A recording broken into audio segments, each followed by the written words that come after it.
Shalom Bapak Ibu Saudara, mari kita ngomongin firman Tuhan. Sebelumnya mari kita berdoa. Tuhan, kami akan ngobrol tentang firman-Mu. Bimbing kami ya Roh Kudus, agar kami bukan saja ngobrol tentang firman-Mu, tetapi kami menjadi pelaku yang setia. Dalam nama Yesus, firman yang hidup, kami berdoa. Amin.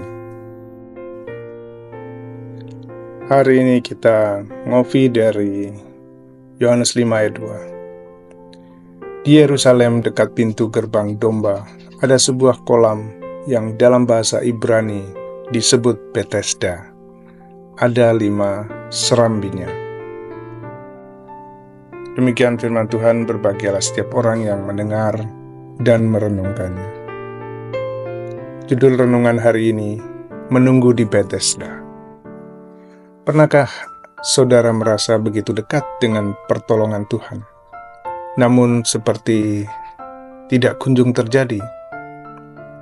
Kolam Betesda menggambarkan tempat harapan, namun juga tempat kecewaan bagi banyak orang yang menunggu kesembuhan.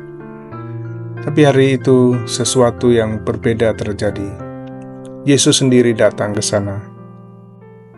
Saudaraku, mari kita belajar dari kisah ini, bagaimana harapan kita bisa menjadi nyata, bukan karena tempatnya, tapi karena pribadi yang datang ke tempat itu. Yohanes 5 menggambarkan kolam Betesda, tempat banyak orang sakit menantikan air yang bergelora karena diyakini membawa kesembuhan. Salah satu dari mereka telah lumpuh selama 38 tahun.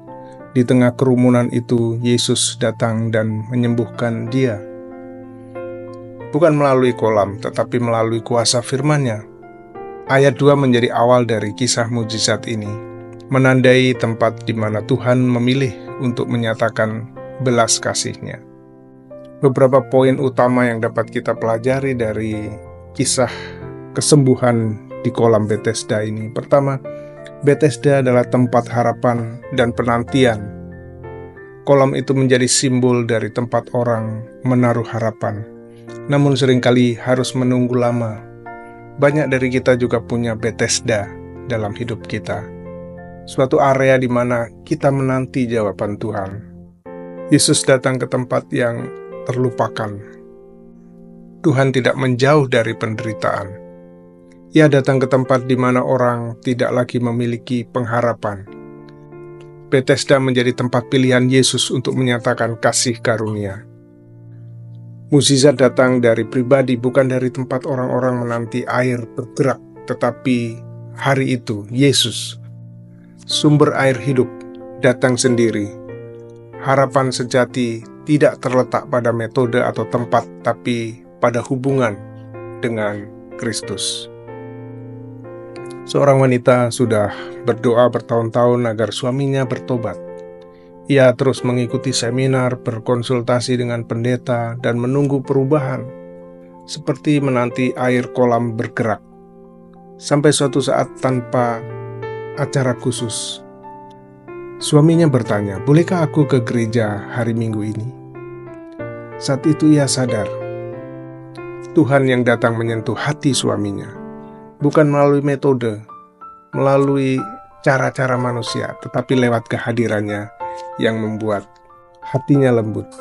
Dan pada waktu yang tepat, Tuhan merubah hati suaminya. Saudaraku, jangan putus asa dalam penantian. Kolam Betesda mengingatkan kita bahwa Tuhan melihat setiap air mata dan setiap saat kita menunggu. Percayalah kepada pribadi, bukan metode. Mukjizat sering terjadi bukan karena cara tertentu, tetapi karena Yesus sendiri datang dalam situasi kita. Siapkan hati untuk menerima lawatan Tuhan, kapan saja. Betesda hari itu tidak berbeda secara fisik, tetapi menjadi tempat mukjizat karena Yesus datang. Mari kita berdoa. Ya Tuhan Yesus, terima kasih karena Engkau adalah Allah yang tidak tinggal diam terhadap penderitaan kami. Kami sering menanti seperti mereka di kolam Bethesda, berharap sesuatu terjadi, ada perubahan. Tapi hari ini kami sadar yang kami butuhkan bukan hanya perubahan situasi, tapi kehadiran-Mu.